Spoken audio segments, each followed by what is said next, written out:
Story today, Chinese President Xi Jinping has arrived in Phnom Penh, welcomed by Cambodia's King Norodom Sihamoni, capping a three-nation Southeast Asia tour aimed at boosting regional trade and ties amid tensions with the United States. Ahead of the visit, Xi published a signed article in Cambodian media calling for a shared future between China and Cambodia, highlighting centuries of friendship, economic partnerships and cultural exchange. He pledged further cooperation on infrastructure, agriculture and technology under the Belt and Road Initiative, and emphasized resistance to foreign interference and colour revolutions.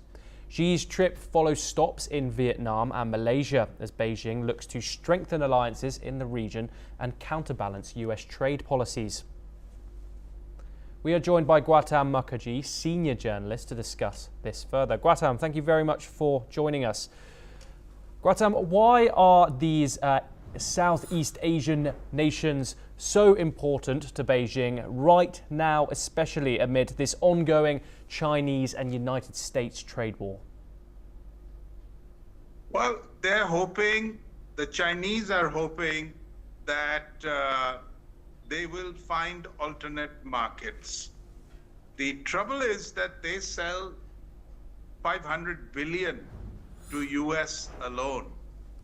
And all the European countries, France, Germany, etc., cannot add up to 500 billion. And the ASEAN countries, they may be able to buy something, but really it is not going to replace either the European countries on an individual basis or America, certainly. However, they are, forced to try this because the tariffs are absolutely so high, and they have taken a confrontationist attitude with America. So they've said, "Oh, we'll manage, and we are old civilization, and we'll do this." And now they're putting their money where their mouth is and hoping for the best. Gautam, obviously China now faces the highest amount of tariffs. The only country that hasn't had that initial pause on it, Cambodia and Vietnam are also among the highest original reciprocal tariffs, with Cambodia having 49% and Vietnam having 46%. So what does this mean as a partnership of countries that face these large tariffs from the United States in the same region? What does that say about China's growing influence in the region and what they're trying to achieve amid this trade war? Well, earlier, when the tariffs were there but very much lower, China tried to evade them by exporting some of its manufacturing to both Vietnam and Cambodia, which is why America has placed quite high tariffs on them as well. Now, Cambodia on an individual basis has decided to drop all reciprocal tariffs against America. Vietnam is following suit.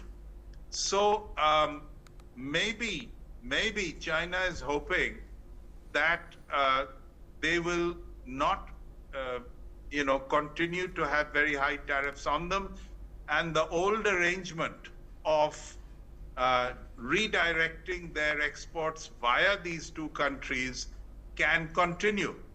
But if American objectives are basically to stop Chinese exports and to bring them to a conference table, then this ploy is unlikely to succeed.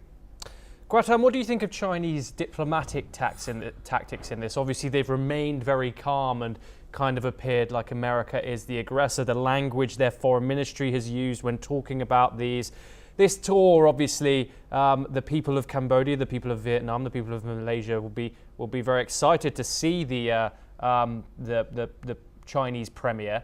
What do you think of China's tactics and their response to the United States that they've given since this trade war started?